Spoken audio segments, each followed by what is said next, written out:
में बेटियों को कन्या कहा जाता है।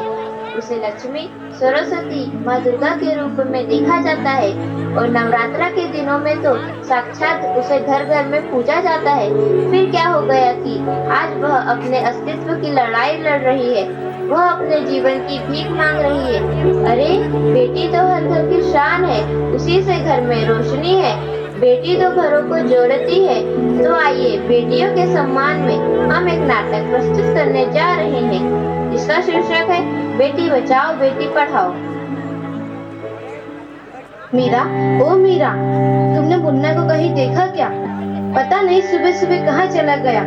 अभी उसने कुछ खाया भी नहीं, दूध भी नहीं पिया और स्कूल जाने की तैयारी भी तो करनी है। नहीं माँ, मैंने तो मुन्ना को नहीं देखा। मैं तो सुबह से बर्तन ही धो रही हूँ। माँ, मुझे भी स्कूल जाना है।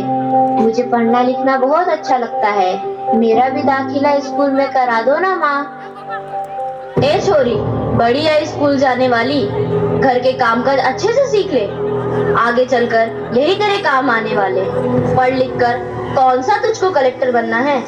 जल्दी जल्दी बर्तन साफ कर। माँ जी, मीरा को भी स्कूल में दाखिला दिला दीजिए ना, उसे भी पढ़ना लिखना जरूरी है। तू चुप कर, पढ़ना लिखना ये तो केवल लड़कों का काम है। उन्हें आगे चलकर घर गृहस्थी की जिम्मेदारी जो संभालनी होती है।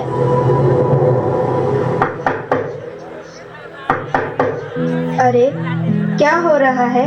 कौन किसकी जवाबदारी संभाल रहा है और हमारी मीरा बेटी क्यों रो रही है?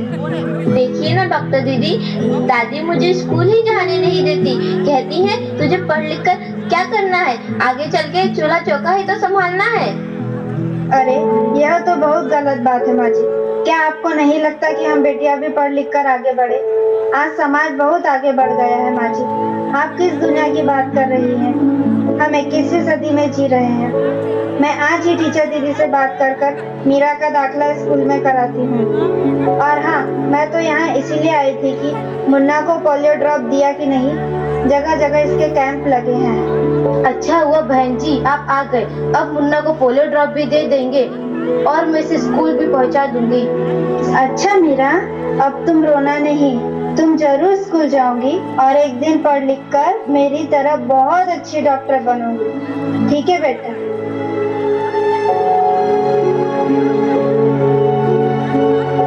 बहू, जरा एक गिलास पानी तो लाना। अभी लाई बाबूजी।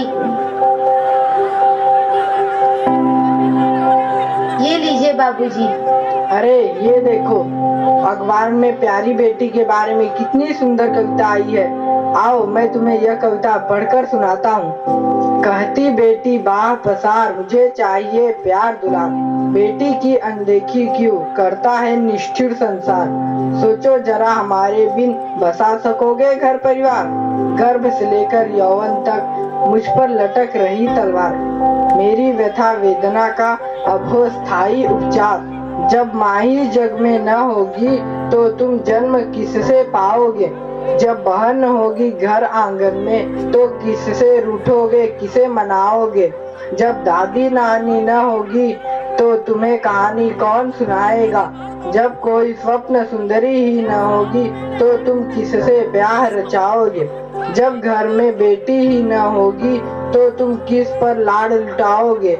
जिस दुनिया में स्त्री ही न होगी उस दुनिया में कैसे रह पाओगे। जब तेरे घर में बहू ही न होगी तो कैसे वंश आगे बढ़ाओगे। नारी के बिन जग सुना है, तुम ये बात कब समझ पाओगे। हाँ तो भाग्यवान, कैसी लगी यह कविता, है ना मजेदार? काहे की मजेदार कविता मुझे नहीं आई पसंद। अरे कोई घर में है क्या? आइए आइए टीचर दीदी, हम आप ही का इंतजार कर रहे थे। हाँ, जरा मैं कुछ दिनों के लिए बाहर चली गई थी, इसलिए यहाँ नहीं आ पाई। डॉक्टर बहन जी कह रही थी आपने मीरा का अभी तक दाखिला नहीं कराया। ये तो बहुत होनहार छात्रा है, हमेशा अच्छे अंक लेकर उत्तीर्ण होती है। हाँ, मैं भी तो यही चाहती हूँ कि मीरा स्कूल जाए, खूब पढ़े, पर मेरी यहाँ सुनता कौन है।